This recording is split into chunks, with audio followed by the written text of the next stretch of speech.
These two fighters don't appear to have the same amount of raw power as their friends, or even their enemies.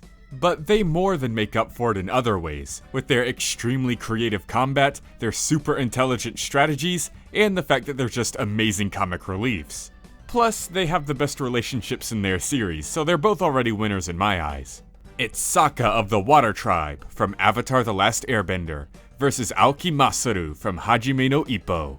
Now, even though I think they're both winners, the Discord poll seems to suggest that Sokka is going to win this one. So let's dive into the research and see if that really will be the case. This is Versus Battle Cards.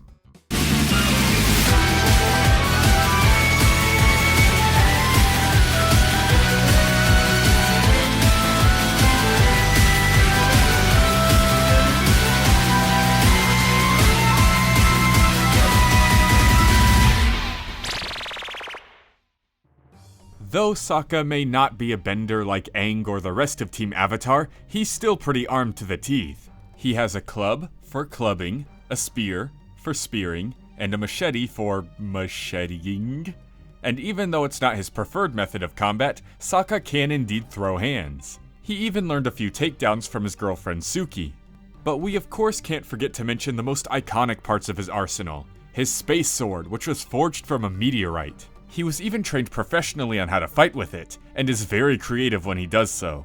Blinding opponents with dirt, deplatforming them, brilliant use of the terrain and environment around him, agility to help him gain the high ground, which is really good in sword fights.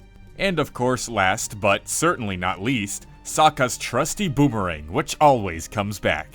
It's often overlooked, but Sokka is the first person we see in the series who actually lands a hit on Zuko. His creativity and quick wit is unrivaled in his own series. But what about when compared to Aoki? Well, things get pretty tricky, because even though Aoki doesn't have the arsenal that Sokka does, he has major hands. Aoki is a professional boxer, and as such, was specifically trained to target knockout points like the jaw or temples. Aoki uses the orthodox stance, but fights in a very unorthodox style. Like, so unorthodox it's completely alien to the sport. First is his fancy footwork, moving around and dodging in such an unpredictable pattern that he looks like a blur.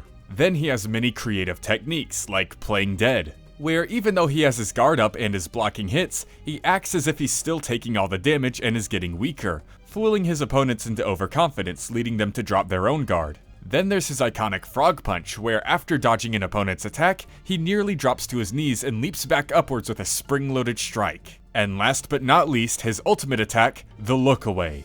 A move so simple yet so ridiculous that it may just be one of the best techniques in all of anime. Seriously, Goku and Naruto should try this. Even when Aoki has a very clear opening for a shot and is definitely going to land the hit, he will stop dead in his tracks to look away from his opponent, pretending to be shocked at something he saw, leading his opponent to also look away as well, wondering what Aoki is seeing.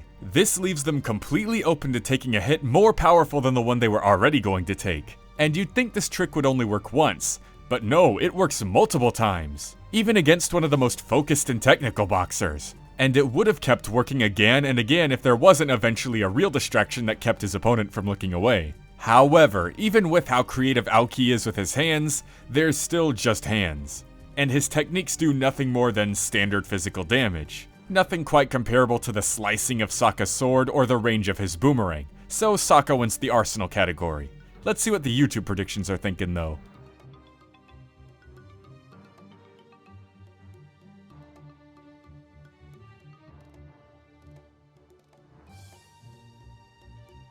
Stats are pretty tricky to determine for these characters. They both hang around the top tiers of their verse so often that you just assume they'd eventually scale up.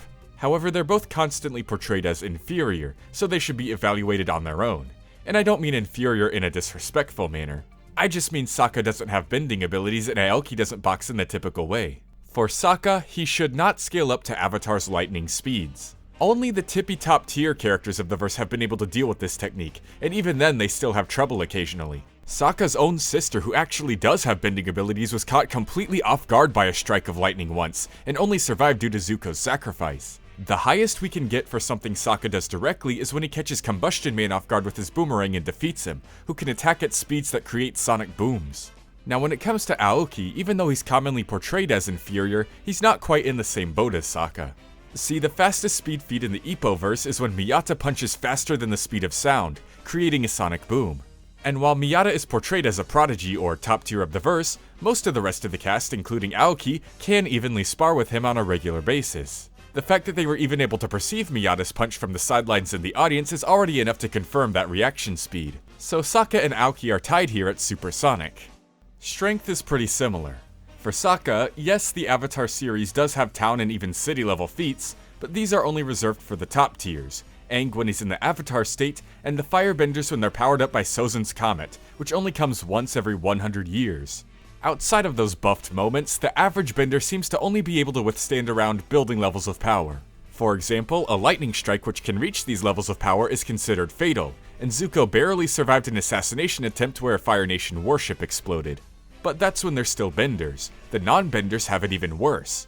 Jet, who Sokka is no doubt comparable to, was taken out by a single basic attack from a relatively mid-tier bender.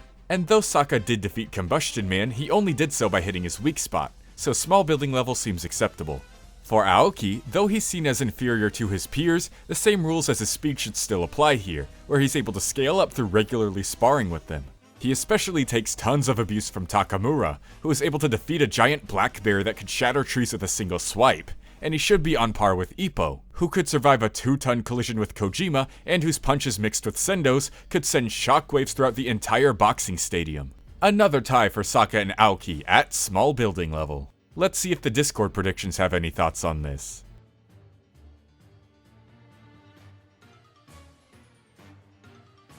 The bonus category goes to Aoki, thanks to his superior skill and experience. Sokka is no doubt the smarter in general between the two, but his strategic skills only really come out when he has prep time and can plan ahead for attacks and invasions. Meanwhile, Aoki often has to form brand new strategies in the mere fractions of seconds in between punches during a match. He's always thinking on his toes and is definitely the most skilled in one-on-one combat between the two. Aoki's also ahead in experience. At the current point in the manga, he's been boxing for over 10 years. He's fought in about 30 matches, and despite being a joke character, he's only had 7 losses over that entire decade. It definitely overshadows what Sokka does in the 1 year that Avatar: The Last Airbender takes place in. Now, Sokka does other stuff in the comics afterwards, and likely some things as an adult, but we don't really get to see too much of it. However, even with the experience disadvantage, the winner is Sokka. They're both completely even in stats, with equal speed and equal strength, and they both have their own separate advantages to tip the scales in their favor. Sokka's arsenal and Aoki's skill and experience. But ultimately, I believe it's Sokka's arsenal that wins out. Now, this isn't me just mindlessly saying Sokka wins because he has a sword.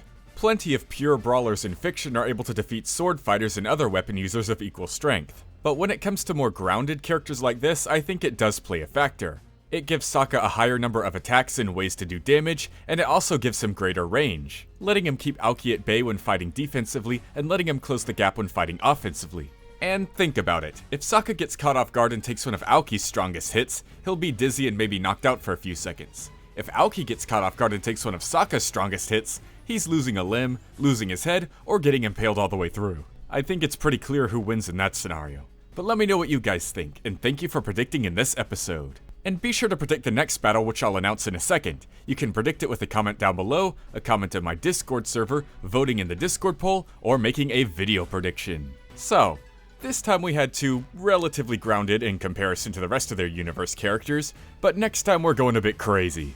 These 2 fighters may have started from humble beginnings in a noodle shop, but upon accidentally stumbling into their destiny, they must live up to the legends of their universe, becoming their successors. One must become the next Monkey King, and one must become the Dragon Warrior. It's MK from Lego Monkey Kid versus Po from Kung Fu Panda.